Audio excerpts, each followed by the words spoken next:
Brookfield University is a place where the parking lots are filled with luxury imports, and weekend trips are planned with casual indifference to cost. It is an environment built for a very specific class of student. Emma Carter lived on the other side of that divide, with her mother working double shifts to maintain their small apartment. To those used to buying their way through life, a student who succeeds through grit alone feels like a personal critique. That friction eventually turned into campus gossip. Rumors began to spread, with students whispering that Emma's academic achievements were too consistent for someone without connections. They began looking for reasons to explain away her work. Emma leaned into the struggle. At this stage, her entire identity was built on the idea that her lack of money was the primary source of her integrity. That integrity was tested when the university administration abruptly intervened. Without any prior warning or explanation, Emma was removed from Brookfield's most prestigious leadership program. When she turned to her mother for help navigating the bureaucracy, the response was a strange, nervous evasion. Her mother refused to look her in the eye and grew silent whenever the university's administration was mentioned. Emma watched as the very students who had questioned her presence immediately filled the spots she had been forced to vacate. To her, it felt as though the social hierarchy she had worked so hard to climb had simply exerted its weight and pushed her back down to the bottom. The situation changed with a phone call from a private law firm. This wasn't a campus official calling about her leadership status. It was a formal summons regarding her family history. Emma arrived at the meeting expecting a legal error. Instead, the lawyer presented her with a set of documents that described a life she didn't recognize. The documents revealed Emma's grandfather was a major institutional investor. He established a massive holding trust tied directly to her legal identity. This trust is a cornerstone of Brookfield University's financial structure. While Emma worked hourly shifts, she was legally their largest individual shareholder.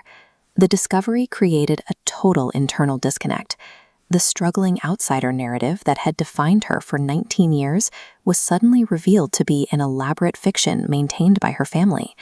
Information this significant rarely stays private in a university setting. It wasn't long before the details of the trust fund leaked from the administrative offices and spread across campus. For most people, the discovery of unlimited wealth is a dream.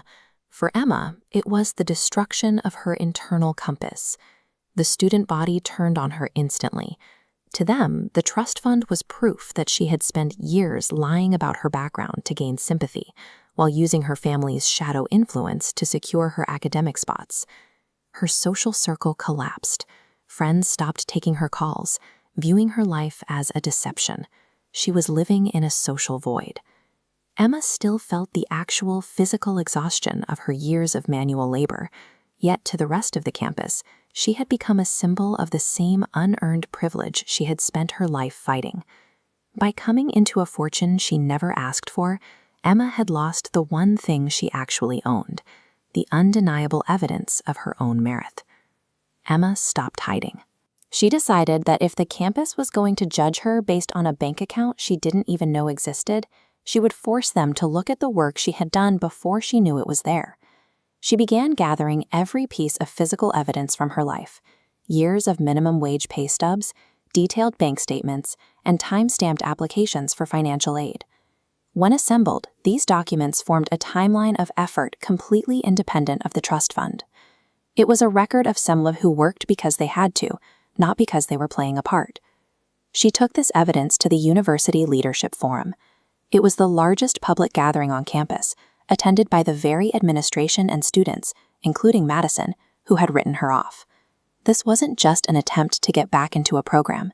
Emma was there to prove that her lived experience was a factual reality, regardless of the numbers in a hidden trust. At the podium, Emma presented the data. She forced the audience to see the years of documented labor that brought her to Brookfield. The evidence was irrefutable.